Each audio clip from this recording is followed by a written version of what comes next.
अस्सलाम वालेकुम मेरे प्यारे अज़ीज़ दोस्तों, बहनों और भाइयों। आज जो मैं आप लोगों को वीडियो दिखाने वाला हूँ वो वीडियो डॉक्टर ज़ाकिर नाइक हाफिज़हुल्लाह ताला के बारे में है। मैं अभी आप लोगों को एक तज्ज़िया दिखाऊंगा इंजीनियर मोहम्मद अली मिर्ज़ा साहब का, जो उन्होंने डॉक्टर ज़ाकिर नाइक के ऊपर किया है जब वो पाकिस्तान आए थे। मेरे प्यारे अज़ीज़ दोस्तों, बहनों और भाइयों, ये बताता चलूँ कि डॉक्टर ज़ाकिर नाइक पाकिस्तान दावत के पॉइंट ऑफ व्यू से आए थे, दावत देने लोगों को। लेकिन हम जो सोशल मीडिया पे और इंटरनेट पे डॉक्टर ज़ाकिर नाइक का रवैया देखते आए हैं, इतना खूबसूरत और इतने प्यारे अंदाज से बात करने वाला, वो हमने पाकिस्तान में नहीं देखा। क्योंकि यहाँ पर आपको पता है पाकिस्तानी अवाम है उल्टे सीधे सवाल करती है। तो इन पाकिस्तानी अवाम ने उल्टे सीधे सवाल डॉक्टर ज़ाकिर नाइक से जब किए, तो डॉक्टर ज़ाकिर नाइक को बजाय इसके कि उन सवालों को हैंडल करते, डॉक्टर ज़ाकिर नाइक गुस्सा कर गए और अवाम पर ही बोलना शुरू हो गए। और डॉक्टर ज़ाकिर नाइक ने, जिसने भी इस तरह का उल्टा सीधा सवाल किया है, डॉक्टर ज़ाकिर नाइक ने उन्हें डांटने के अंदाज में बात की है। मेरे प्यारे अजीज़ दोस्तों, बहनों और भाइयों, एक दाई का काम ये होता है कि उससे जिस तरह का मर्ज़ी सवाल किया जाए वो उसको खूबसूरत तरीके से जवाब दे, खुश दिली से जवाब दे, ताकि सुनने वाला सेटिस्फाई हो जाए। और डॉक्टर ज़ाकिर नाइक तो बहुत ज़बरदस्त बंदे हैं, दलाइल के साथ जवाब देते हैं, जो कि अब भी दिए हैं। बस इतराज़ ये पैदा हुआ कि वो गुस्से से ना देते तो ज़्यादा बेहतर होता। तो मेरे प्यारे अजीज़ दोस्तों, बहनों और भाइयों, उसी से रेलिवेंट मैं जो वीडियो लेकर आया हूँ उसमें इंजीनियर मोहम्मद अली मिर्ज़ा साहब का पूरा बयान है, जिसमें इंजीनियर मोहम्मद अली मिर्ज़ा साहब बताएंगे कि डॉक्टर ज़ाकिर नाइक का रवैया कैसा होना चाहिए था और कैसा था। और डॉक्टर ज़ाकिर नाइक को जो उनसे ख़वातीन ने मुश्किल मुश्किल सवालात किए, उनका जवाब किस तरीके से देना चाहिए था, ये सब हमें इंजीनियर मोहम्मद अली मिर्ज़ा साहब इस वीडियो में बताएंगे, जो मैं अभी आपको दिखाने वाला हूँ। तो मेरे प्यारे अजीज़ दोस्तों, बहनों और भाइयों, बगैर वक्त ज़ाया किए ये वीडियो देखते हैं। तो ये देखें। Okay sir. और शॉर्ट सर, तो आप रीजन क्या बता सकते हैं कि वहां पे सोसाइटी क्यों कोलैप्स हो रही है, एंड हमारे उलमा इनको कॉल आउट क्यों नहीं करते, स्पेसिफिकली पेडोफाइल्स को? आपने जो सवाल किया मेरे हिसाब से कॉन्ट्रडिक्शन है। आपने कहा मेरा माशरा बहुत इस्लामिक है और मेरे माशरे में पीडोफाइल है, दोनों में टकरार है। कोई भी इस्लामिक माहौल में पीडोफाइल हो ही नहीं सकता। आपको मानना पड़ेगा आपके सवाल में खता है, पहले बार या दूसरे बार, हाँ क्या नहीं? सिंपल, मेरा माशरा बहुत इस्लामिक है, पीडोफाइल है। पीडोफाइल मतलब बच्चों के साथ जिना करना। इसीलिए कभी भी किसी पे इल्जाम लगाने के पहले 10 बार सोचो। अगर ये आप अल्लाह के दरबार में सवाल करेंगे आप तो फंस जाएंगे मेरे बहन। आपको माफी मांगना चाहिए कि आपका सवाल गलत है। सर, मेरा यही सवाल है कि वहां पे यही बहन रिलीजियस बहन बहन जी, आपको पहला कबूल करने पड़ेगा मेरा सवाल। अगर आप कबूल नहीं करेंगे तो मेरा जवाब खत्म। ओके सर, मेरे सवाल की नौयत गलत है। नौयत गलत नहीं, सवाल गलत है, आप गलत है। ये क्या होता है, आप मीडिया को सुन सुन के रिपीट करते हैं। दोनों तो सही हो ही नहीं सकता है।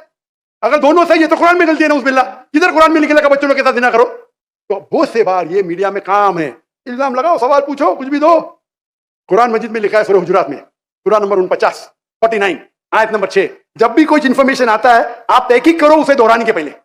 आप सारे मजमे में दोहरा रहे हैं, हजारों का मजमा है, 20,000 25,000, और आप ये कह रहे हैं मेरा इस्लामिक माशरा है, फिर कोई पीडोफिलिया है। अने आप इस्लाम पे तोहमत लगा रहे मेरी बहन, और आप माफी भी नहीं मांग रहे। अने आप इस्लाम पे तोहमत लगा रहे मेरी बहन, और आप माफी भी नहीं मांग रहे। अने आप इस्लाम पे तोहमत लगा रहे मेरी बहन, और आप माफी भी नहीं मांग रहे। डॉक्टर जाकिर नाइक हाफिज़हुल्लाह ताला का जो विजिट है पाकिस्तान का, उसके हवाले से माशाअल्लाह ताला पाकिस्तान की गवर्नमेंट की एक अच्छी इस एतबार से एक एफर्ट है कि उन्होंने बजाय किसी सिंगर को बुलाने के कि वो आकर यहां पे अपने फन का कोई मुजाहरा करता है, एक आलिम दीन को बुलाया। हम तो उन्हें आलिम दीन ही मानते हैं, अगरचे उनके पास मौलवियों वाली डिग्री नहीं है, अरबी उनको बिल्कुल ठीक से नहीं आती, कुरान की किरात भी वो मजबूत तरीके से करते हैं, लेकिन आलिम दीन है। वो फन अलग से है, ये फन अलग से है। तकाबुल अदियान में मेरा ख्याल है इस वक्त दुनिया में उनके लेवल का और कोई स्कॉलर नहीं है। बाकी जो बशरी कमजोरियां हैं वो हर इंसान में मौजूद होती हैं, कोई भी शख्स परफेक्ट नहीं है। इंसान जो हुआ, उनके आने से पहले यहां पर बरेलवी मकतब के जो उलमा थे उनकी जानिब से प्रोपेगेंडा शुरू हो गया था। बाज अहले तशय्यो उलमा की तरफ से भी हुआ, लेकिन शुक्र है अहले तशय्यो में एक डोमिनेंट पर्सनैलिटी है मौलाना शहनशाह नकवी साहब हाफिज़हुल्लाह ताला। उन्होंने एक पॉजिटिव जेस्चर दिया। पहले प्रोग्राम में वो डॉक्टर जाकिर नाइक हाफिज़हुल्लाह ताला के साथ स्टेज पे बैठे और उन्होंने बड़ी अच्छी 5-6 मिनट की गुफ्तगू की। वो कमाल की गुफ्तगू है माशाअल्लाह ताला। वही जेस्चर बाकी उलमा को भी देना चाहिए था। अलबत्ता अहले हदीस उलमा ने उन्हें 100% सपोर्ट किया।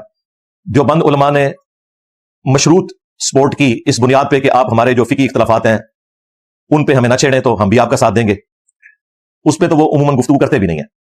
और मेरा मशवरा भी है कि वो इन टॉपिक्स को नहीं छेड़ें। उसकी वजह यह है कि उनकी कॉम्पिटेंसी भी नहीं है। और अभी आपने देखा चंद एक मौजूआत के ऊपर जब उन्होंने गुफ्तगू की है तो किस तरीके से इस वक्त उनकी कमजोरियां हाईलाइट होगी पब्लिक के सामने। मेरा ख्याल है उन्हें जरूरत ही नहीं इस तरह की बातें करने की जिसकी वजह से टॉपिक बदल जाए। डॉक्टर जाकिर नाइक हाफिज़हुल्लाह ताला की जो इस्लाम के लिए कुर्बानियां हैं, उन्हीं कुर्बानियों में से एक बड़ी कुर्बानी जो उनको गरीबुल वतनी की जिंदगी सैयदना इब्राहीम अलैहिस्सलाम की तरह गुजारनी पड़ रही है। इंडिया में एक बड़ी स्ट्रॉन्च किस्म की गवर्नमेंट आई मोदी की शक्ल में। उन्होंने उनके ऊपर झूठे इल्जामात लगाकर, अगरचे इंडियन कोर्ट ने उन इल्जामात को झूठा कहा है, वो साबित नहीं कर सके, उसके बावजूद उनकी नेशनलिटी कैंसिल कर दी, जिसकी वजह से उन्हें मलेशिया में बकिया की जिंदगी गुजारनी पड़ रही है। लेकिन अल्लाह ताला ने उनसे बहुत बड़ा काम लिया। लाखों लोगों ने उनके हाथों पे इस्लाम कबूल किया है, डायरेक्टली या इनडायरेक्टली, और पूरी दुनिया में नॉन मुस्लिम्स की नजर में भी एक इल्मी पर्सनैलिटी के तौर पर उन्हें माना जाता है। बाकी जो इख्तलाफ है वो अपनी जगह, उसका तो कोई इलाज नहीं है अगर कोई शख्स ना मानना चाहे। बांग्लादेश में कुछ साल पहले एक बम धमाका हुआ और उसका इल्जाम इनडायरेक्टली घसीट के किसी तरीके से डाल दिया गया डॉक्टर जाकिर नाइक के ऊपर कि जो शख्स उन हमलों में इन्वॉल्व था या मास्टरमाइंड था वो मोटिवेटेड था डॉक्टर जाकिर नाइक की तकरीर से। इस वजह से डॉक्टर जाकिर नाइक को इंडिया से निकाल दिया गया, उनकी नेशनलिटी कैंसिल की गई। हालांकि बिल्कुल नॉनसेंस बात है। किसी दूसरे शख्स की एक्टिविटी का बवाल किसी भी मजहबी लीडर के ऊपर उस वक्त आता है जब वो इस तरह की एक्स्ट्रा जुडिशियल एक्टिविटीज को प्रमोट करे। डॉक्टर जाकिर नाइक की किसी तकरीर में इस तरह की कोई बात मौजूद नहीं है। वो तो एक दावत और तबलीग का काम कर रहे हैं। उन्होंने कभी भी कोई जिहादी तंजीम नहीं बनाई, ना इस किस्म की सो कॉल्ड जिहादी तंजीमों को सपोर्ट किया है। लेकिन इसके बावजूद घसीट घसाट कर एक शख्स का बवाल उनके ऊपर डाल दिया गया। हमारे लेक्चर्स में भी कई ऐसे लोग आके जा चुके हैं जिन्होंने बाद में इस किस्म की एक्टिविटीज परफॉर्म की, लेकिन मेरा तो उनसे कोई लेना देना नहीं है। मैं तो एक्स्ट्रा जुडिशियल एक्टिविटी ख्वाह कोई रियासती इदारा करे, ख्वाह कोई मजहबी जमात करे या कोई जिहादी तंजीम करे, मैं तो इसे हराम समझता हूं और मेरा पूरा ट्रैक रिकॉर्ड है। इसी तरीके से डॉक्टर जाकिर नाइक का पूरा ट्रैक रिकॉर्ड है। एक जुमला उनका उठाया गया और उसी की बुनियाद के ऊपर यूके में भी उन पर पाबंदी लगाई गई। और मुझे बड़े अफसोस से कहना पड़ रहा है, पाकिस्तान में भी चंद सेकुलर लोग, अगरचे वो अक्सर मामलात में मुनसे मिजाज हैं और सही चीजें हाईलाइट करते हैं, उसके बावजूद यहां आकर वो भी धोखा खा गए या उन्होंने जानबूझकर अपना गुस्सा निकालने की कोशिश की, वल्लाहु आलम। और वही इल्जाम टेररिज्म का डॉक्टर जाकिर नाइक के ऊपर लगाया, एक आउट ऑफ कॉन्टेक्स्ट उनका जुमला, जो उन्होंने कई एक वीडियोस में कहा टेररिज्म की डेफिनेशन करते हुए कि ये जो टेररिज्म का नाम या दहशतगर्दी का नाम आपने इस एतबार से रख दिया है कि मुसलमानों को आप दहशतगर्द कहते हैं, तो ये पर्सन टू पर्सन इसकी डेफिनेशन वेरी करती है। और उसमें उन्होंने मिसाल देते हुए कहा कि एक चोर के लिए पुलिस वाला टेररिस्ट है क्योंकि वो उससे डरेगा, उसकी दहशत होगी चोर के ऊपर। इस रेफरेंस से हर मुसलमान को जुल्म के खिलाफ टेररिस्ट होना चाहिए। वहां उन्होंने ये नहीं कहा कि वो कानून हाथ में ले, जो भी एफर्ट पुट करनी है ज़ाहिर है वो कानूनी तरीके से करनी चाहिए। इस जुमले को उन्होंने काटा और कहा कि ये तो कह रहा है कि हर मुसलमान को टेररिस्ट होना चाहिए। भाई वो टेररिस्ट का जो वर्ड है उसकी जो डेफिनेशन कर रहे थे वो इसी एतबार से कर रहे थे कि आपने जुल्म के खिलाफ दहशत फैलानी है, ना कि जालिम के साथ मिलकर मजलूम के लिए आपने टेररिस्ट बनना है। ये तो उन्होंने बात ही नहीं की। और इस तरह का जो अल्फाज का चुनाव होता है बाज़ औक़ात समझाने के लिए, अगर उसमें कोई वल्गर चीज इन्वॉल्व ना हो और कोई शरी गिरफ्त ना हो तो आप इस किस्म के अल्फाज इस्तेमाल कर सकते हैं और ये हमेशा से किए जाते रहे। इसकी आप नुमाइंदा मिसाल देख लें, कुरान हकीम में मौजूद है। सूरतुल बकरा में आयतुल कुर्सी जो है वो आयत नंबर है 255, उससे जो अगली आयत है वो है 256। अऊज़ु बिल्लाहि मिनश शैतानिर रजीम, बिस्मिल्लाहिर रहमानिर रहीम। ला इकराह फिद्दीन, दीन कबूल करने के मामले में कोई जबर नहीं है, किसी को गन पॉइंट पे इस्लाम में दाखिल नहीं किया जा सकता। क़द तबय्यन रुश्द मिनल गय, बेशक अल्लाह ताला ने हदायत को गुमराही से अलग करके बयान कर दिया है। फमन यकफुर बित्तागूत, तो जो कोई कुफर करेगा तागूत का, व युमिन बिल्लाह, और ईमान लाएगा अल्लाह के ऊपर। कुफर किसका करेगा? तागूत का। अब इसी चीज को डॉक्टर इकबाल ने भी कहा कि काफिर खुदा हमारा, यानी हमारा खुदा भी काफिर, हम भी काफिर। किसके? कुफर के काफिर हैं हम। कुफर कहते हैं इनकार करने वाले को। तो जो खुदा का इनकार करने वाला है हम उनके इनकार करने वाले हैं। ये मैं उन लोगों के लिए फकी दे रहा हूं कि जो लोग ये समझते हैं कि जी इंजीनियर साहब जो इस किस्म के अल्फाज इस्तेमाल करते हैं तो बेहतर है कि अल्फाज का चुनाव बेहतर कर लें। तो ये जरा कुरान के भी अल्फाज का चुनाव आप देख लें क्या है। फमन यकफुर बित्तागूत, जो तागूत का कुफर करे। भाई मुसलमान को कुफर करने का हुक्म हो रहा है जी, किसका? तागूत का, यानी कि शैतान का, शैतानी सिस्टम का, शैतानी रास्तों का कुफर आपने इख्तियार करना है। अब अगर ये सो कॉल्ड जो अल्फाज के चुनाव के साथ लोग खेलते हैं उलमा में से या सेकुलर्स में से, अगर इनको पूछ के कुरान नाजिल होता तो अल्लाह ताला को कोई इससे बेहतर वर्ड अपने जाम में वो सजेस्ट कर सकते थे। लेकिन अल्लाह ताला ने अल्फाज ऐसे इस्तेमाल किए जिससे दिमाग खुले। हमारा कलिमा क्या है? ला से स्टार्ट होता है, ला, ना, इनकार के साथ। ला इलाह, कोई माबूद नहीं इल्लल्लाह, सवाए उसके। तो कुफर से आगाज होता है हमारे कलमे का। लेकिन कुफर किसका? अल्लाह के मुकाबले पे जो हस्तियां खड़ी। यहां पे भी आया कि जो कोई तागूत का कुफर करेगा वह युमिन बिल्लाह, और ईमान लाएगा अल्लाह पर, फकद इस्तमसक बिल उर्वा, तो उसने वो कड़ा पकड़ लिया, बिल उर्वतिल वुस्का, ऐसा मजबूत कड़ा पकड़ लिया, लम फिसाम लहा, जो कभी टूटने वाला नहीं है। अगले जमानों में कश्तियां जब बंदरगाह पे लगाई जाती थी तो एक मजबूत कड़े के साथ एक रस्सी बांध के उसे बांध दिया जाता था। इसी तरीके से आजकल जो बड़े बहरी जहाज हैं उनके वो एंकर होते हैं, इतने मोटे मोटे, उसके साथ जंजीर नुमा रस्से होते हैं, वो एंकर डाला जाता है, उसकी वजह से फिर वो बहरी जहाज वहीं पर टिका रहता है, वो जाके पैंदे में बैठ जाता है और उसके साथ एक किस्म का, आप समझ लें, बंध जाता है। तो वो मिसाल दी गई। वल्लाहु समीउन अलीम, और अल्लाह ताला सुनने वाला, इल्म वाला है। यहां से पता चला कि अल्फाज के चुनाव में इस तरह के अल्फाज बसा औकात हो सकते हैं जिन पे आपकी रिजर्वेशन हो, लेकिन इल्मी तौर पर वो अल्फाज कोई गलत नहीं होते, आप वो अल्फाज इस्तेमाल कर सकते हैं। हाँ, वो अल्फाज वल्गर नहीं होने चाहिए, यानी बेहयाई के ऊपर मबनी ना हो, वो फिर एक क्रिटिकल चीज हो जाएगी, वो इस्लाम इजाजत नहीं देता। अलबत्ता जो पब्लिकली अल्फाज चल रहे होते हैं वो आप इस्तेमाल कर सकते हैं, और बसा औकात बात समझाने के लिए आपको इस किस्म के अल्फाज यूज करने पड़ते हैं, मिसालें देनी पड़ती हैं, ताकि एक आम आदमी को बात समझ आ जाए, और इसमें कोई ऐब वाली बात नहीं होती।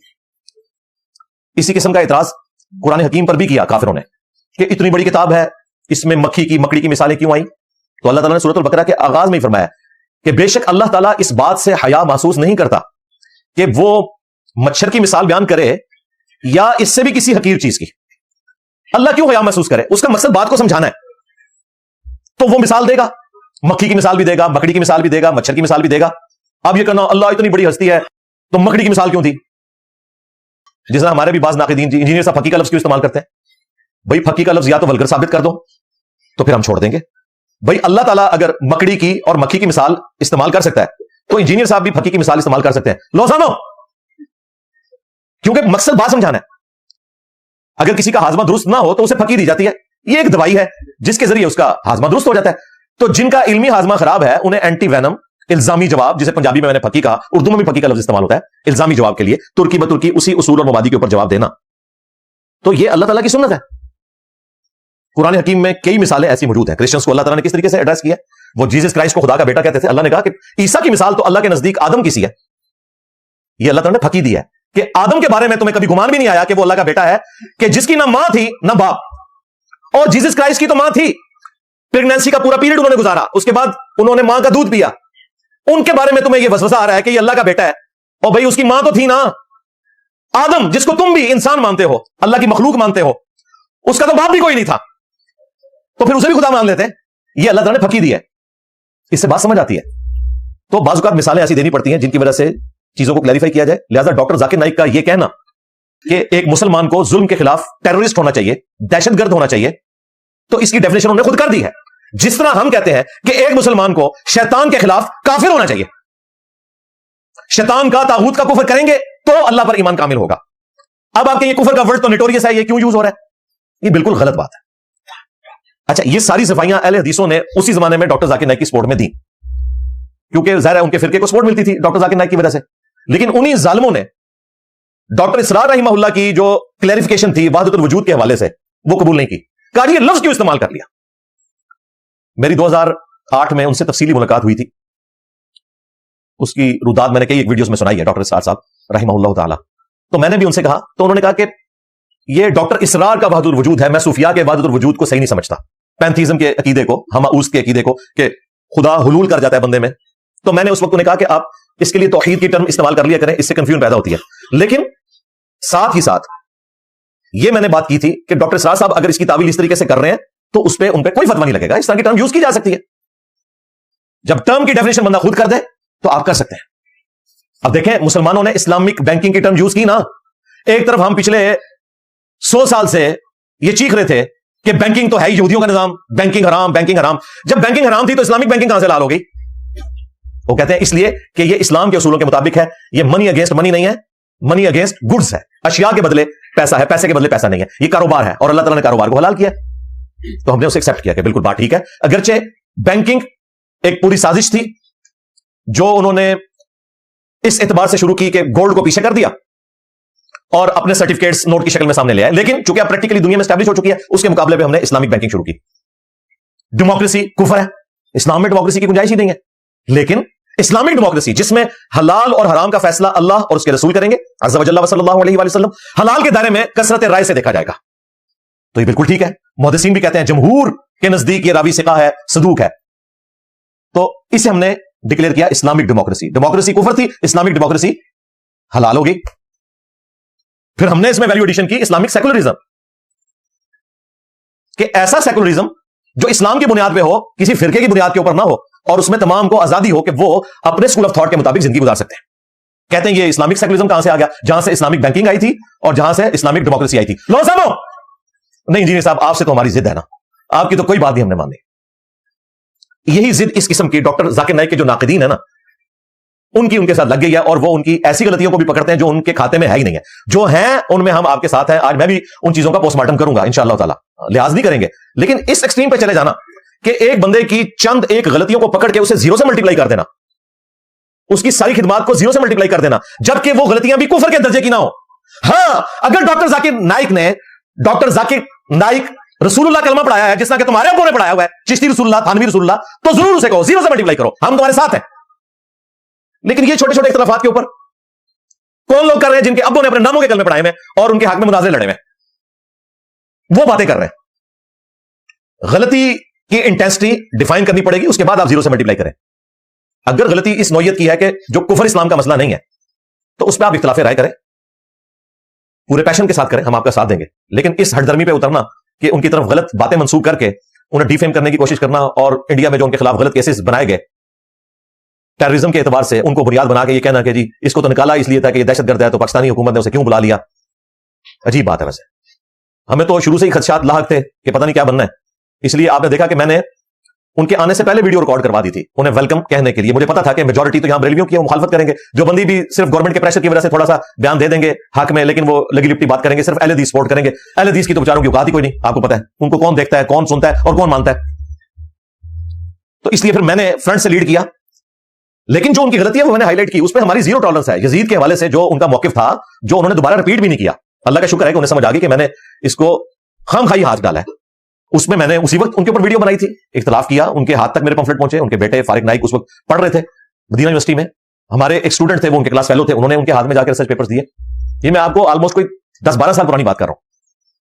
तो वो हमने इल्मी इख्तिलाफ अपनी जगह किया, और उसके बाद उन्होंने कोई इस किस्म की हरकत नहीं की कि वो यजीद पलीद के हक में कोई बयान दें। वो पहले भी गुमराह हो गए इस हवाले से। ये गुमराह वो मैं पंजाबी वाला नहीं कह रहा, यानी डी ट्रैक हो गए, अच्छा लफ्ज मैं इस्तेमाल कर लूं, कि वो इमाम इब्न तैमिया ने ये एक चूहा छोड़ दिया था, कुस्तुंतनिया की बिशारत फिट कर दी थी। तो मैंने सही बुखारी से, सुनन अबी दाऊद से, हदीसों से रद्द किया था कि ये बिल्कुल जाली बात कर रहा है इब्न तैमिया, कोई उसके ऊपर बिशारत फिट नहीं होती।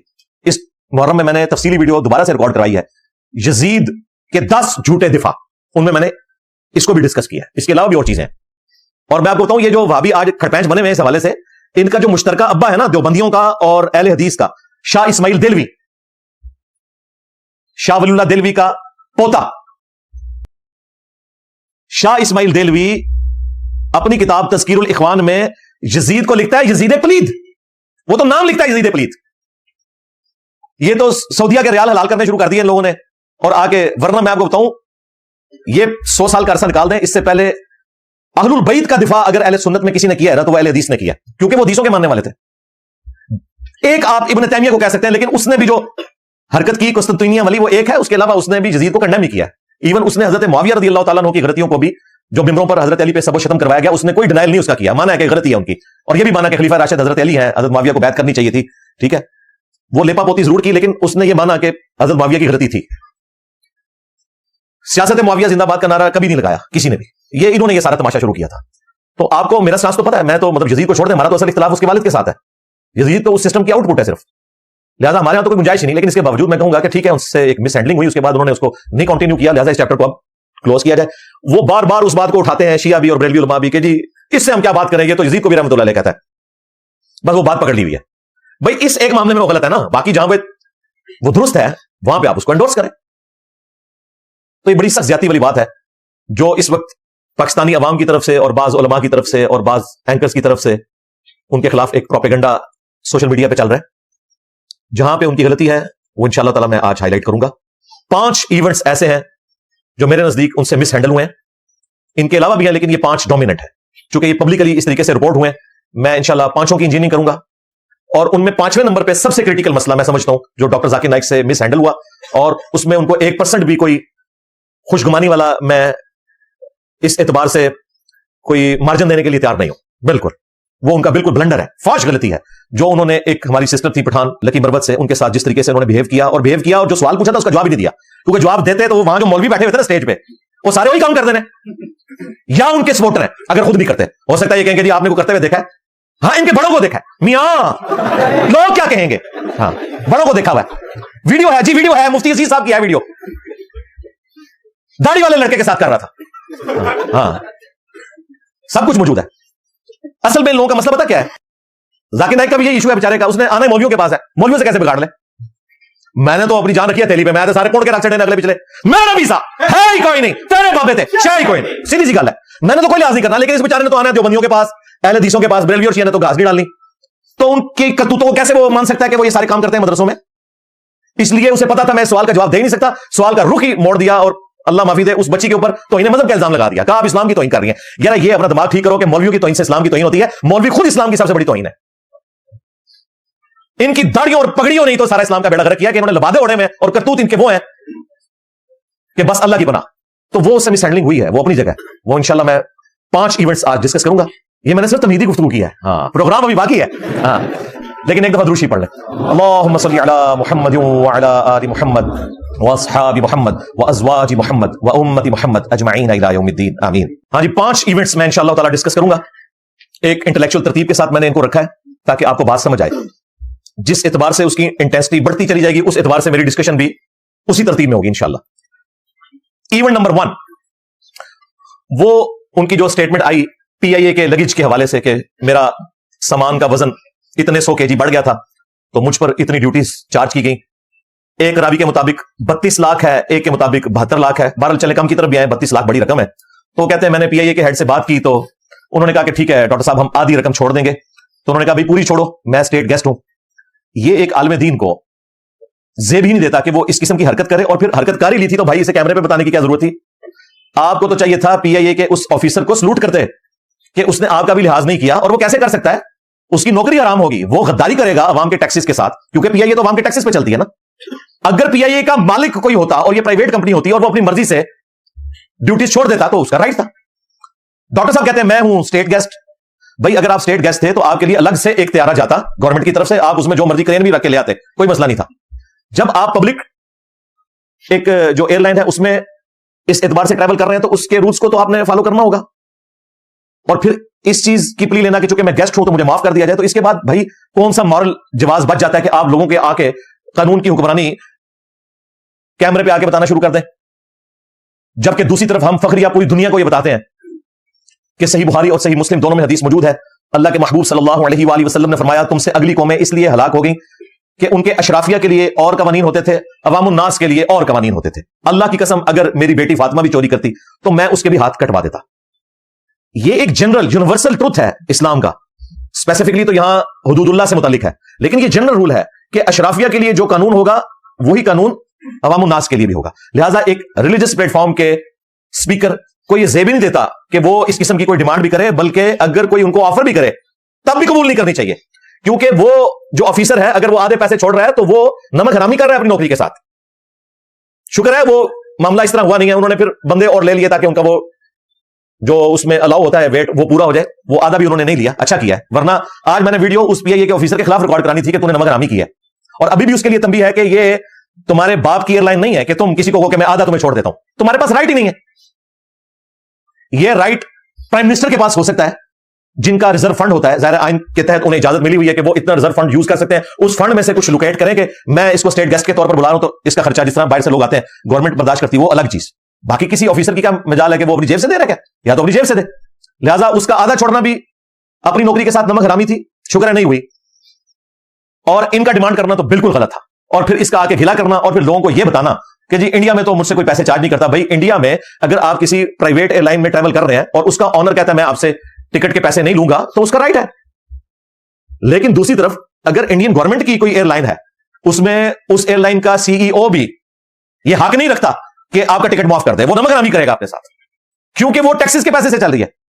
आपकी जाती गाड़ी है उसमें बेशक आप सवारियां मुफ्त बिठाएं, लेकिन पब्लिक ट्रांसपोर्ट जो चल रही है उसमें कैसे कोई मुफ्त की सवारी बिठा सकता है बगैर किसी अप्रूवल के। लिहाजा ये मैं समझता हूं डॉक्टर साहब की गलती थी, ये कुफर इस्लाम का मसला नहीं था, लेकिन उनके कैरेक्टर के शान निशान नहीं था, और इसको मौजूद बहस हमने इसलिए बनाया है कि ये ब्लंडर उनसे हुआ और खुद उन्होंने कैमरे में बयान कर दिया। अगर ये बंद कमरे में रहता तो हमें भी जरूरत नहीं थी। बंद कमरों की कई बातें मुझे पता है कई उलमा के बारे में, इंक्लूडिंग डॉक्टर जाकिर नाइक, लेकिन मैं वो मजलिस में बयान नहीं करूंगा, फायदा नहीं है, उसका मैं सबूत नहीं दे सकूंगा, बातें ऑथेंटिक होंगी। लेकिन जो चीज पब्लिकली रिपोर्ट हो जाए और वो बंदा खुद बयान कर दे, उससे फिर हमने जरूर क्रिटिकली देखना है कि भाई ये आपने एक ऐसी हरकत की है कि जो एक दीनदार बंदे को जेब नहीं देती, सीधी सी बात है, और ये आपने खुद की है। इवेंट नंबर 2, 4 शादियों के हवाले से वो लॉजिकल डिस्कशन करते हुए बता रहे थे कि अमेरिका में, यूरोप में, रशिया में इतने मिलियन औरतें मर्दों से ज्यादा है, और ये लॉजिकली इस्लाम की बात फिट इन बैठती है कि एक मर्द को एक से ज्यादा शादियां करने की इजाजत है। अगरचे डॉक्टर जाकिर नाइक का मौकिफ वही है जो मेरा मौकिफ है कि एक से ज्यादा शादियां करने की इजाजत है, हुक्म एक ही करने का है। सूरत निसा में कि अगर तुम्हें खदशा हो कि इंसाफ नहीं कर सकोगे तो एक पर इत्तफा करो। डॉक्टर जाकिर नाइक की भी एक ही शादी है। हाँ जी, लिहाजा कोई ये ना समझे कि वो अपने लिए कोई लाइन सीधी कर रहे थे, बिल्कुल ऐसा नहीं है। दुनिया में जितने भी इस तरह के लोग हैं जिन्होंने दावत तबलीग का काम पैशन के साथ करना है ना, मौलाना मौदूदी एक शादी थी, गामदी साहब एक शादी, तारिक जमील साहब एक शादी, डॉक्टर फरद हाशमी जो 4 शादियों के फजाइल पे वीडियोस रिकॉर्ड करवाती हैं, अपने खामन की दूसरी भी नहीं होने दी। हाँ, लो सुनो। तो इस एतबार से कोई उनके बारे में बदगुमानी ना करे। वो एक लॉजिकल डिस्कशन कर रहे थे कि इस्लाम ने इजाजत दी है। अगले मज़ाब में तो एक ओपन ही सिलसिला था, सैकड़ों के एतबार से भी बीवियां होती थी, तो इस्लाम पे ये क्रिटिसिज्म बनता नहीं है। और उसमें उन्होंने फिगर्स जो दिए, अब उसमें उन फिगर्स में कमजोरी भी इस हवाले से है कि ये फिगर्स जो है ना डिस्टर्ब हुए वर्ल्ड वार 2 की वजह से, क्योंकि तकरीबन 9 करोड़ के करीब लोग, बास कहते हैं 6 करोड़, बास कहते हैं 9 करोड़ लोग, और उनमें भी 90% से ज्यादा मर्द ही थे जो कत्ल हो गए। ये जो यूरोप, अमेरिका, रशिया में आपको ये तनासुब बिगड़ा हुआ नजर आ रहा है ना, इसके पीछे रीजन ये है कि जंगों में उनके फौजी मिलियंस की तादाद में कत्ल हुए हैं वर्ल्ड वार 2 में। उसकी वजह से अभी तक वो रेशो प्रोपोर्शन उनकी दुरुस्त नहीं हो सकी। आज से अगर आप 150 साल पहले की बात करते तो इस तरह नहीं होना था। अभी भी खैर फिगर्स ओवरऑल दुनिया में ऑलमोस्ट बराबर ही हैं। औरतें 51% है और मर्द 49% है ओवरऑल। ये अल्लाह ने बैलेंस एक सिलसिला रखा हुआ है। लिहाजा उसमें एक क्लैरिफिकेशन अपनी कर लें कि ये जो मिसाल दी जाती है ना कि जी रशिया में 90 लाख औरतें ज्यादा हैं, वो इसलिए ज्यादा है कि मर्द उनके वर्ल्ड वार 2 में कत्ल हुए हैं, और उसके बाद से बर्थ रेट का भी उनका इशू है और मसले भी चल रहे हैं। बहरहाल इस्लाम ने इजाजत दी हमें ये लॉजिक्स भी देने की, ऐसा कोई जरूरत नहीं, लेकिन चूंकि काफिरों को कायल करना होता है तो इसलिए फिगर्स देने पड़ जाते हैं। उनमें फिर इस किस्म की थोड़ी कमजोरियां भी जुड़ी होती हैं, वो हाईलाइट करना जरूरी होती हैं साथ साथ, कि ये इस वक्त के जो फिगर्स हैं वो इस वजह से। हमारे पड़ोसी मुल्क इंडिया में बिल्कुल उलट चीज है, वहां पर मर्दों की तादाद जो है वो औरतों से ज्यादा हो चुकी है। उसके पीछे रीजन यह है कि जब प्रेगनेंसी आइडेंटिफाई होती है तो वो प्रेगनेंसी के दौरान ही बच्चियों को जाया करवा देते हैं। मैं ऑलमोस्ट आपको कोई 20 साल पुराने फिगर्स बता रहा हूं, लेटेस्ट मेरे पास नहीं है। बीबीसी की रिपोर्ट के मुताबिक 3000 बच्चियां रोजाना मां के पेट में जाया कर दी जाती थी उस जमाने में इंडिया में, 3000 रोजाना। और ये मैं आपको बता रहा हूं 21वीं सदी की बात, भाई ये नबी इस्लाम के हमारे जमाने की बात नहीं हो रही। आज भी वही मेंटेलिटी चल रही है।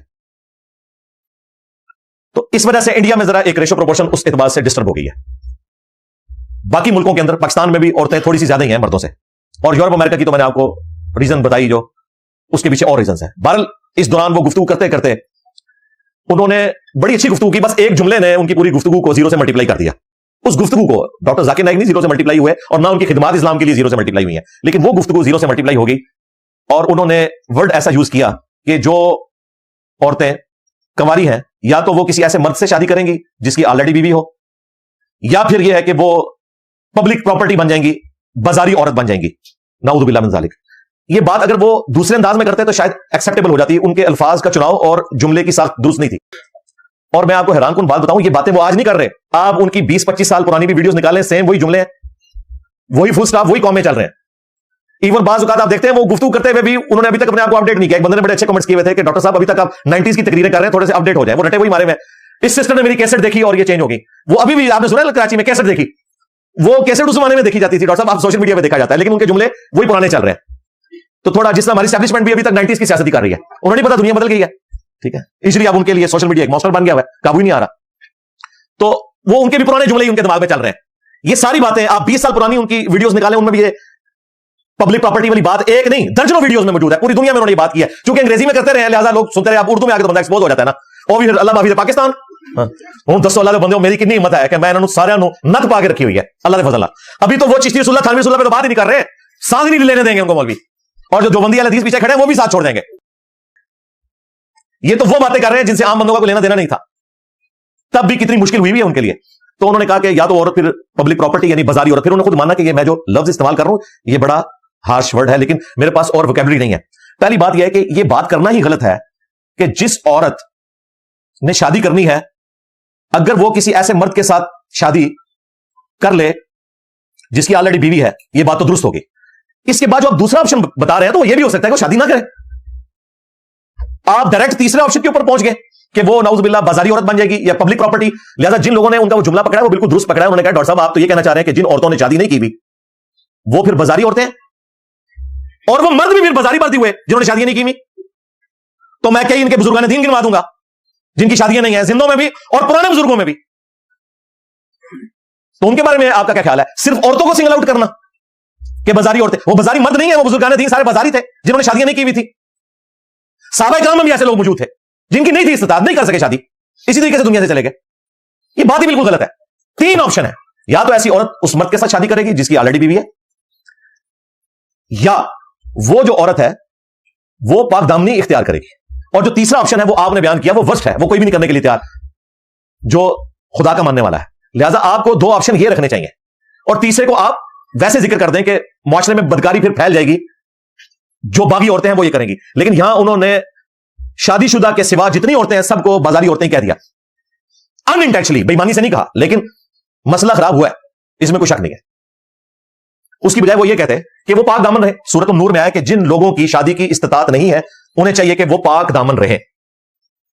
अल्लाह ये नहीं कह रहा कि वो बाजारी बन जाएंगे या वो औरतें बाजारी हो जाएंगी या वो मर्द बाजारी हो जाएंगे। अल्लाह ने कहा कि जिनके पास इस्तिताअत नहीं है निकाह करने की तो उनको चाहिए वो पाक दामन रहे। सूरत नूर आयत नंबर 33। और फिर बुखारी और मुस्लिम दोनों में यह हदीस मौजूद है, ऐ नौजवानों के ग्रोह जिसके पास इस्तिताअत है, यानी वो खर्चा उठा सकता है बीवी बच्चों का, उसे चाहिए कि वो निकाह करे। निकाह करना, शादी करना निगाहों को नीचा रखता है, यानी निगाहों की हिफाजत का जरिया है, और तुम्हारी इफ्फत और इस्मत की हिफाजत का जरिया है। और जो निकाह की इस्तिताअत ना रखे उसे चाहिए कि वो रोजे रखे, इससे उसकी शहवत कम हो जाएगी। यानी बाजारी ना बने, रोजे रखे, यह बात होनी चाहिए थी।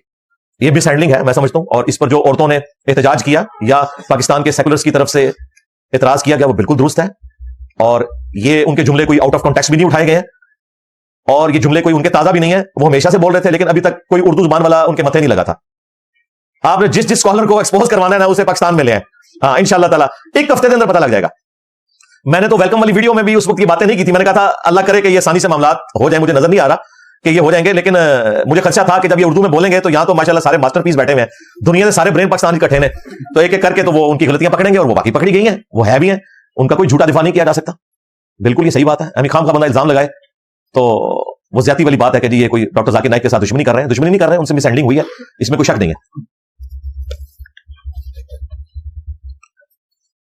इवेंट नंबर 3, वो रावलपिंडी में, इस्लामाबाद में भी ब्रांचेस मौजूद है। स्वीट होम्स के नाम से एक पीपल्स पार्टी से ताल्लुक रखते हैं भाई जमुर्द खान हाफिज़हुल्लाह ताला, बहुत अच्छा काम कर रहे हैं, आज से नहीं कर रहे, कई डिकेज से। यानी मैं चूंकि खुद भी वहां रहा हूं, उनकी पॉजिटिव खबरें हैं कि उनका इदारा बड़े अच्छे तरीके से यतीम बच्चों और बच्चियों की कफालत करता है, और बड़े अच्छे स्टैंडर्ड में, आप समझ लें एक मिनी ईदी साहब है वो पिंडी इस्लामाबाद के लोगों के लिए। उनके इदारे में डॉक्टर जाकिर नाइक को विजिट करवाया गया, और ज़ाहिर एक सूटेबल जगह थी कि वहां उनका विजिट रखा जाता, लेकिन टाइम मैनेजमेंट का इशू था। मैं समझता हूं ये मैनेजरियल इशू था, उनके पास टाइम कम था। उन्होंने उनको जस्ट विजिट के लिए बुलाया था कि थोड़ी बच्चियों की हौसला अफजाई हो जाएगी। पहली ज्यादती तो मैनेजमेंट की तरफ से ये हुई कि उनको कहा गया कि अब आप यहां पे तकरीर भी करें। उन्होंने कहा भाई मैंने जाना भी है कराची, और चंद घंटे बाद वो कराची वाकई पहुंच भी गए थे, तो ये हमारे शेड्यूल में तो तकरीर वाला मामला तो है नहीं था, ये आपने बीच में वैसे ही एक चीज ऐड कर दी है। खैर उन्होंने दिल रखने के लिए तकरीर की। उसके बाद उन्होंने स्टेज पे एक बच्ची बुलाई, एक आध बच्ची को तो उन्होंने वो गिफ्ट दिया। उसके बाद वो सारी बच्चियां स्टेज पे आ गई कि आपने इनको इनामात देने हैं, तो वो फौरन स्टेज से उतर गए। और उसके बाद मीडिया में ये हुआ कि जी वो देखें डॉक्टर जाकिर नाइक ने यतीम बच्चियों के साथ जो है वो हुस्न सलूक नहीं किया, उनको वहां रुकना चाहिए था। वो कई एक कंस्टेंट जमा हुए थे। मैं समझता हूं उसमें पहले नंबर पे मैनेजमेंट मुजरिम है, उनको ये सारी कमिटमेंट करवा कर वहां पर लाना चाहिए था, धोखे से नहीं लाना चाहिए था कि वहां आपने सिर्फ विजिट के लिए बुलवाया है और वहां पर आपने सबसे पहले तो उनसे तकरीर करवाई है जो कि उनके शेड्यूल में नहीं थी। उसके बाद फिर इनामात का सिलसिला शुरू कर दिया। दूसरी तरफ उनकी टेंशन थी कि मैंने वहां भी जाना है।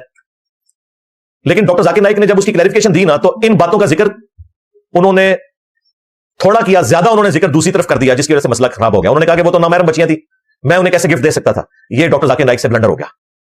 पहली दो बातें उनकी दुरुस्त थी। तीसरी जो उन्होंने बात की ना कि जी वो नामहरम बच्चियां थी तो मैं उनको कैसे हाथ लगा सकता था। भाई आपको किसने कहा कि आपने उनके साथ हाथ मिलाना है? आपको तो कहा जा रहा है कि आपने सिर्फ उनको गिफ्ट पकड़ाना है। हमारी यूनिवर्सिटीज की बच्चियां भी जब डिग्री लेने जाती हैं, अक्सर गवर्नर पंजाब चांसलर होते हैं, उनको बुलाया जाता है तो कभी आज से नहीं, कई सालों से डिग्रियां ले रही हैं। क्या मॉडर्न घरानों से ताल्लुक रखने वाली क्या बापर्दा औरतें, हमारे कभी किसी गवर्नर ने किसी बच्ची से हाथ नहीं मिलाया, वो उनको डिग्री या गिफ्ट देते हैं, हाथ टच भी नहीं होता यार। इधर से आपने पकड़ा, उधर से आपने पकड़ा देना। तो इसमें कौन सा ऐसा मसला था? वो फिर दूसरी तरफ उसे एक मजहबी टच देना शुरू हो गए, और ये वो बंदा टच दे रहा है। ये टच अगर मैं दूं ना तो समझ भी आती है। मैंने अपनी जिंदगी से 3 चीजें निकाल दी हैं शुरू से। नंबर 1 दौलत, नंबर 2 औरत, नंबर 3 शोहरत। कोई चंदा बुक नहीं।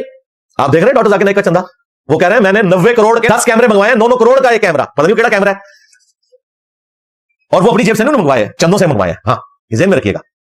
अल्लाह ना करे हमारी जिंदगी में ऐसा कोई दिन आए कि हम 90 करोड़ रुपया लोगों के चंदे का कैमरे के लिए सर्व करते हैं। हमारा ये कि कैमरा 1.5 लाख रुपए का आया था, वो अल्लाह के शुक्र चल रहा है, 2017 से चल रहा है। ठीक है, कैमरों से तो व्यूशिप नहीं ना आती, कोई कंटेंट आपको बताना पड़ेगा, फिर आपकी व्यूशिप आएगी। अच्छा, इतने बड़े लेवल के ऊपर दौलत इन्वॉल्व है। हमने कोई ऐसी चंदा बुक कोई सिलसिला रखे नहीं, अपनी जेब से खिलाते हैं। सैकड़ों लोग आते हैं हर वीक, सबको अपनी जेब से खिलाते हैं, अल्लाह का शुक्र है। औरत वाला मामला नहीं रखा। मैं कभी किसी पब्लिक गैदरिंग में नहीं जाता, औरतों के साथ कोई इंटरेक्शन नहीं करता। ये मैं जायज नाजायज की बात नहीं कर रहा, वो अलग से एक चीज है, मैं अपने लिए बात कर रहा हूं। तीसरी चीज शोहरत। किसी मैं गैदरिंग में या इंटरनेशनल किसी टूर पे लोगों के पैसों के ऊपर जाने के लिए तैयार नहीं हूं। जिसने देखना है वो वीडियोस में देखे, अल्लाह का शुक्र है दावत पहुंच रही है, गली गली पहुंच रही है, घर घर पहुंच गई है, अल्हम्दुलिल्लाह। लेकिन जब ये चीज इन्वॉल्व होती है तो इसके साथ फिर फितने जुड़े में। डॉक्टर जाकिर नाइक को ये जेब ही नहीं देता था कि वो ये बहाना लगाते कि जी वो नामहरम बच्चियां थी। भाई डॉक्टर जाकिर नाइक के तो इंटरव्यू नामहरम औरतों के साथ रखे हुए, अगरचे नजरें झुका गई हैं, सामने तो औरत ही बैठी हुई है ना।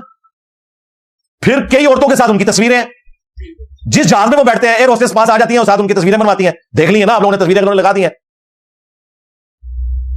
इसलिए कि वो किसी पोस्ट के ऊपर है और ये जितनी बच्चियां थी। ये रिजल्ट जो निकाला है ना मुखालफी ने, बिल्कुल ठीक निकाला है कि जी अमीर जादों की औरतें आ जाएं, टीवी एंकर औरतें आ जाएं, उनके साथ तो आप इंटरव्यू भी करेंगे नजरें झुका के, वहां आपको ये खदशा नहीं आएगा कि नामहरम औरत के साथ मैं बैठा हूं। और आपको कोई हाथ मिलाने के लिए तो नहीं कह रहा।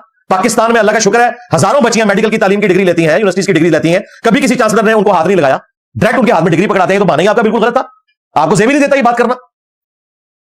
हाँ, वो बात आपकी दुरुस्त थी कि टाइम कमिटमेंट वाली बात, अगर वहीं तक आप रहते ना तो मैं आज आपके हक में खड़ा होता कि ये मैनेजमेंट की कमजोरी है। लेकिन ये जो एंड पे आपने एक नेकनामी कमाई है ना ये बात करके कि जी वो नामहरम बच्चियां थी, तो भाई वो सारी नामहरम थी जिनके साथ तुम्हारी तस्वीरें भी हैं और तुम्हारे इंटरव्यू भी हैं और पाकिस्तान में भी तुमने दिए हैं। पहले दिन जो वो बैठे हुए थे तो साथ कौन बैठी हुई थी? ना बैठते ना, तो ये बात ही गलत है। मेरा ख्याल है वो ज्यादा हकदार थी यतीम बच्चियां। सूरत निसा के जो चंद मरकजी टॉपिक्स हैं ना, उनमें से एक यह है कि यतीम बच्चियों के साथ उसने शुरू करना है। और अल्लाह ताला ने यहां तक कहा कि जिसकी परवरिश में यतीम बच्चियां हैं ना, वो उनसे शादी भी ना करे, इसको डिस्करेज किया। जवाब मौजूद है हक में देके, लेकिन अल्लाह ताला ने कहा डिस्करेज करो, तुम उनके वली बन के उनकी शादी दूसरी जगह करो, ताकि उनके साथ कोई जुल्म करे तो वो पीछे तुम्हारे पास वापस आ सके। तुम वली बनो, सरप्रस्त बनो। और बुखारी शरीफ में हदीस है बड़ी रिकत अंगेज कि जिसने किसी एक यतीम बच्चे या बच्ची की कफालत की, एक की, ख्वाह वो उसका रिश्तेदार हुआ या रिश्तेदार ना हुआ। कोई कह सकता था कि जी ये फजीलत इसलिए है कि सिला रहमी का, रहमी रिश्तों के साथ उसने सलूक का हुक्म है। अल्लाह के नबी ने फरमाया ख्वाह वो रिश्तेदार है या गैर रिश्तेदार है, एक बच्चे या बच्ची की किसी ने कफालत की, वो जन्नत में मेरे साथ ऐसे होगा जैसे ये 2 उंगलियां। क़यामत के दिन नहीं सरकार, जन्नत में, नबी का पड़ोस। और बुखारी के अल्फाज है, नबी इस्लाम ने शहादत की उंगली और दरमियान वाली उंगली जोड़ी और कहा जन्नत में मेरे साथ ऐसे होंगे। तो ये जिन दुनियादार खातून एंकर्स के साथ आप बैठे हुए हैं, वो भी बैठे, जरूर बैठे, उनसे ज्यादा ये बच्चियां हकदार थी। और वो एयर होस्टेस जो आपको प्रोटोकॉल देके जहाज में बिठाती हैं, जिनके साथ आप तस्वीरें खिंचवा के और वो मीडिया पे अवेलेबल है, उनसे ज्यादा ये यतीम बच्चियां हकदार थी। और ये सारी बातें मैं इसलिए कर रहा हूं कि ये इन्होंने बात खुद की। अगर ये 2 जुमलों तक रहते ना कि मैनेजमेंट की कमजोरी थी, मेरे पास टाइम कम था इसलिए मैंने नहीं किया, तो मैंने भी ये बात नहीं करनी थी यार, इधर तक ही रहना चाहिए था ना। पहले एक बात की, फिर दूसरी बात की, फिर जब साफियों ने पोल खोला फिर तीसरी बात, असली बात भी कर दी। तो इसमें से मैं समझता हूं कि खाली कमाई है डॉक्टर जाकिर नाइक ने और कुछ भी नहीं। और ये सारी बातें मैं उनकी इस्लाह के लिए कर रहा हूं, इस एतबार से कि वो इन चीजों से एलानिया तौर पर अपनी माजरत करते हैं। ये कोई कुफर इस्लाम का मसला नहीं है, ना इसकी वजह से आपकी पुरानी इस्लाम की खिदमत 0 से मल्टीप्लाई हो गई है, और ना हम किसी को ये तरगीब दिला रहे हैं कि आंदा से डॉक्टर जाकिर नाइक को सुनना नहीं है। नहीं, हम तो कहते हैं भाई शैतान भी सही बात करे ना, उससे भी ले लो। आपने अच्छी बात हर बंदे से लेनी है, ये पाबंदी नहीं होनी चाहिए कि फलां को सुनना है फलां को नहीं सुनना, या किसी की चंद गलतियों से। हाँ, अगर वो कुफर के लेवल की गलतियां हैं, यानी कि चिश्ती रसूलुल्लाह, थानवी रसूलुल्लाह, वो बात अलग। हम तो यार उनके वाले भी कोट करते हैं, आला हज़रत के वाले मैंने कोट किए हैं यार, अच्छा थानवी के वाले कोट किए हैं। हम तो इतने पॉजिटिव हैं, हम कहते हैं बहरहाल जो कोई भी है शैतान से तो कम है ना। सही बुखारी में आया कि शैतान ने इंसानी शक्ल में आके आयतुल कुर्सी का वजीफा दिया, नबी इस्लाम ने उसे भी इंडोर्स कर दिया कि है झूठा था लेकिन बात सच्ची की, कि जो रात को आयतुल कुर्सी पढ़कर सोए सुबह तक एक फरिश्ता उसकी हिफाजत पे मामूर रहता है। हमारे नबी ने तो हमें यह सिखाया सल्लल्लाहु अलैहि वसल्लम कि शैतान भी अगर सच्ची बात करे ना, तो सही बुखारी में हदीस मौजूद है 2311, तो वो भी आपने ले लेनी है। इवेंट नंबर 4, वो हमारी एक सिस्टर है, खातून एंकर है, फरीहा इदरीस। आपको याद होगा मंसूर अली खान साहब ने जब मेरे साथ एक पॉडकास्ट रिकॉर्ड की थी हमारी अकेडमी में, तो एंड पे उन्होंने मुझसे ये सवाल पूछा था कि आप खातून किसी एंकर को इंटरव्यू क्यों नहीं देते, क्या आप इसे शरई तौर पर हराम समझते हैं? तो मैंने कहा मैं हराम नहीं समझता, अपने लिए मैं इसको इस एतबार से फितना समझता हूं कि फिर जो मजहबी पेशवाई पर लोग होते हैं ना, उनके साथ फिर गलत चीजें मंसूब होना शुरू हो जाती हैं। वो आपने डॉक्टर जाकिर नाइक के साथ जो कुछ अभी हो रहा है, अब आप मेरा वो इंटरव्यू लगाएंगे तो आपको पता चलेगा इंजीनियर साहब ने जो ढके छुपे अल्फाज में बातें की थी वो अब सामने आ गई हैं कि ये होता है। और मैं अपने दारे अरकम के टीम मेंबर्स को अगले दिन कह रहा था कि आपका उस्ताद वो है जिसके ऊपर हजारों नहीं, लाखों नहीं, करोड़ों कैमरे फिट हैं। दुनिया का हर मौलवी, दुनिया का हर कट्टर किस्म का दाढ़ी पगड़ी वाला मुसलमान एक चीज की फिक्र में है कि इंजीनियर की कोई गलती पकड़े। इन्होंने मेरे अभी तक टुकड़े टुकड़े कर देने थे कोई मेरी चीज निकल आती तो, लेकिन अल्लाह का शुक्र है, ला हौला वला कुव्वता इल्ला बिल्लाह, पूरी इतिहास से मैं चलता हूं, बाकी मुस्तकबिल अल्लाह को पता है। ये वो है तबका मौलवियों का और मजहबी परवर्टेड नेचर वाले लोगों का। देख लें एक दौरे के अंदर डॉक्टर जाकिर नाइक किस तरीके से बेचारे इनके हाथों में एक्सपोज हो गए, हालांकि उन्होंने इनको तो छेड़ा ही नहीं है, उल्टे इनके वकील बने हुए मौलवियों के। मैं तो सारे इल्मी नजरी नोकते ले आया, मैं नबी सा है ही कोई नहीं, तेरे बाबे थे शाह ही कोई नहीं। तो ये बड़ा मुश्किल काम है। तो वो जो हमारी सिस्टर है, उन्होंने हमारी अकेडमी में भी राब्ता किया था। उनके अलावा भी काफी एंकर्स जो है वो फीमेल राब्ता करती रहती हैं, स्टूडेंट्स हैं कि जी वो पॉडकास्ट हो जाए, पर्दे में हो जाए, ऑनलाइन हो जाए। तो मैंने तो कभी किसी से आज तक बात भी नहीं की। हमारी अकेडमी मेंबर जो टेलीफोन पे जिनकी ड्यूटी होती है वही बात करते हैं, वो उनको बताते हैं कि हमारी पॉलिसी है। हाँ, आप क्वेश्चंस अपने भेज दें, किसी मेल एंकर को भेज दें, या आपके क्वेश्चंस हम संडे के सेशन में शामिल कर लेंगे, तो वो आप फिर कर लीजिएगा उसको। एक मेरा रमजान में प्रोग्राम हुआ था जिसमें एक हमारी सिस्टर भी बैठी हुई थी, डॉक्टर गुलाम मुर्तजा मलिक की बेटी, लेकिन वो भी मुझे उस जो प्रोग्राम में बुलाया गया था, मेरे सामने कोई स्क्रीन नहीं थी, मुझे नहीं पता था कि वहां कौन कौन बैठा हुआ है। और हर प्रोग्राम से पहले हम ये शर्त रखते हैं कि वहां कोई फीमेल इस एतबार से ना हो, लेकिन वो उन्होंने धोखे से किया था। वो तो जब वो बोली तो मुझे पता चला, मैंने कहा यार मैं इस वक्त इनके साथ क्या करूं, तो मैंने वो प्रोग्राम भी अटेंड नहीं करना था। खैर उसमें भी मेरा उनसे कोई इंटरेक्शन नहीं था, हमसे तो उम्र में बड़ी है वो, उनके वाले साहब एक अच्छे आलिम दीन थे, शहीद हो गए। प्यारे अजीज दोस्तों, बहनों और भाइयों, मैंने आपको पूरी की पूरी वीडियो दिखाई है इंजीनियर मोहम्मद अली मिर्ज़ा साहब की डॉक्टर जाकिर नाइक के ऊपर, जो कि बड़े ज़बरदस्त रिसर्च के बाद इंजीनियर मोहम्मद अली मिर्ज़ा साहब वीडियो बनाते हैं। इंजीनियर मोहम्मद अली मिर्ज़ा साहब जो भी वीडियो बनाते हैं, इन्होंने ख़ुद बताया है कि पहले वो उसकी मुकम्मल तहकीक करते हैं, और इंजीनियरिंग यूनिवर्सिटी से ही उनको ये शौक़ था कि कोई नोट्स बनाते थे तो उसकी हेडिंग्स और उसके पॉइंट्स बना लेते थे। तो यहाँ पर भी इंजीनियर मोहम्मद अली मिर्ज़ा साहब ने उनके पॉइंट्स बनाए होते हैं, और वो वही डिस्कस करते हैं जो उन्होंने पॉइंट्स बनाए होते हैं, जो रिसर्च की होती है।